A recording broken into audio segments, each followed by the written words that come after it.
Hi folks, this is All the Fruit, and today I'm at Neckarau Cemetery in Mannheim, where there is one of the state's monumental trees. The state of Baden-Württemberg in Germany has a list of monumental trees, and this mulberry is on it. I found it when I was searching for another monumental mulberry at the Mannheim castle or palace. Where do those big mulberries come from in Germany? They're all Morus alba, and most of them have very boring tasting fruits.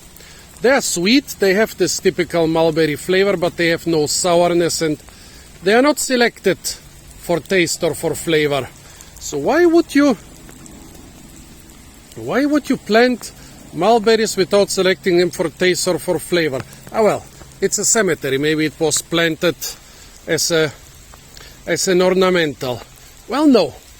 In the 18th and early 19th century, mostly in the 18th century, basically from the 17th to the 18th century, France was like the most powerful and richest and most developed country in Europe. And the small countries around here tried to copy everything France did. They built giant palaces like the French. They organized their little dukedoms and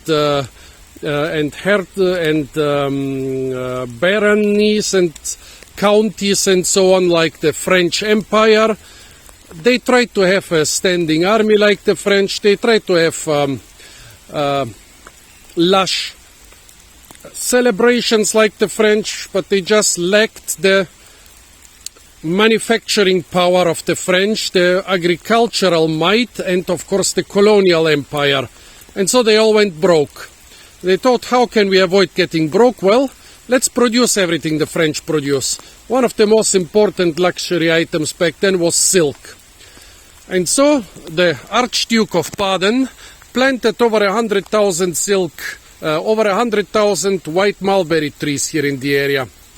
Because the silkworm, which basically poops the silk, I know it's more complicated, eats nothing but those mulberry leaves.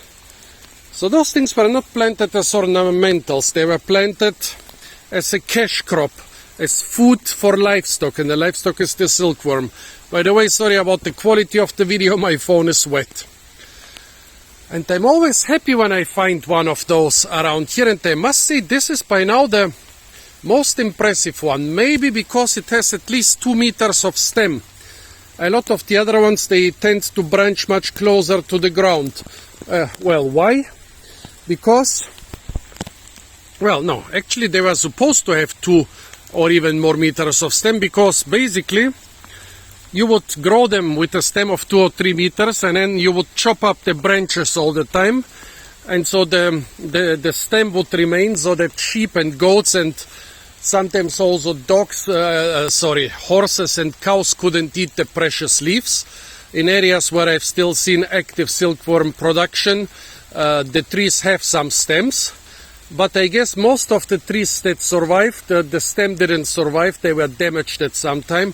This still has a stem. I've seen such impressive trees, such impressive mulberry trees until now, only in my village of Kumanite in Bulgaria, and actually the biggest one, even bigger than this one, used to belong to my family until it was expropriated, and now it's part of the village's sheep's farm. But this is a close second. Due to the rain, I don't want to do a search now and check the exact dimensions. The tree was measured a couple years ago. As I said, it's among the monumental trees of the state, but I would say it's well over 1.5 meters thick, not quite 2 meters, maybe 160, 170, that would be around 5 feet.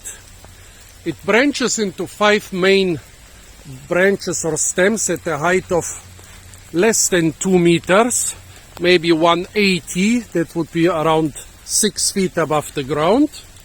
It is definitely a white mulberry.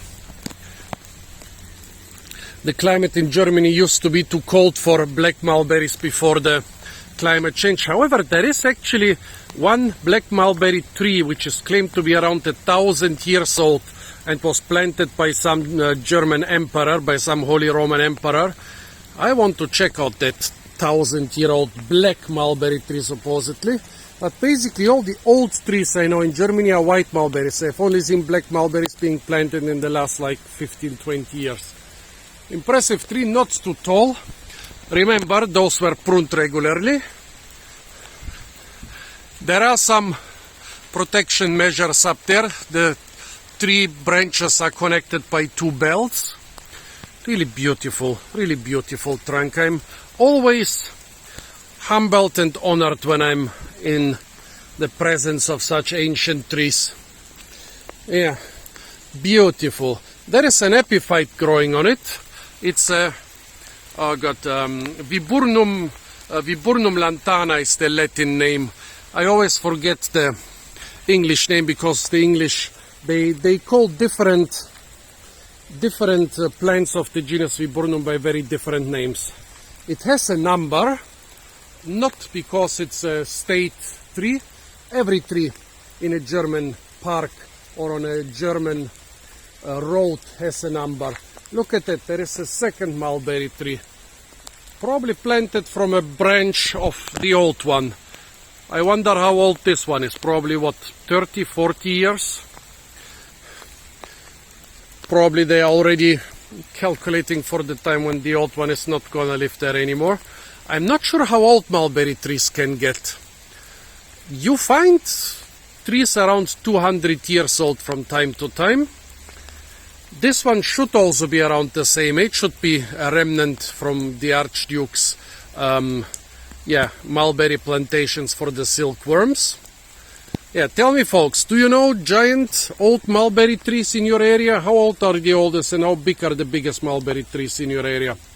Apart from that, stay tuned for a lot more fruit videos from the beautiful and sometimes very rainy city of Mannheim in Germany. And if you want to receive more such content, it's not enough to subscribe to my channel. YouTube kinda doesn't recommend my videos. I have like 12,000 subscribers, but only about 1% of my views are from YouTube recommendations. So only 1% of my subscribers even get those videos recommended. So better press the little bell icon to be notified of all new uploads.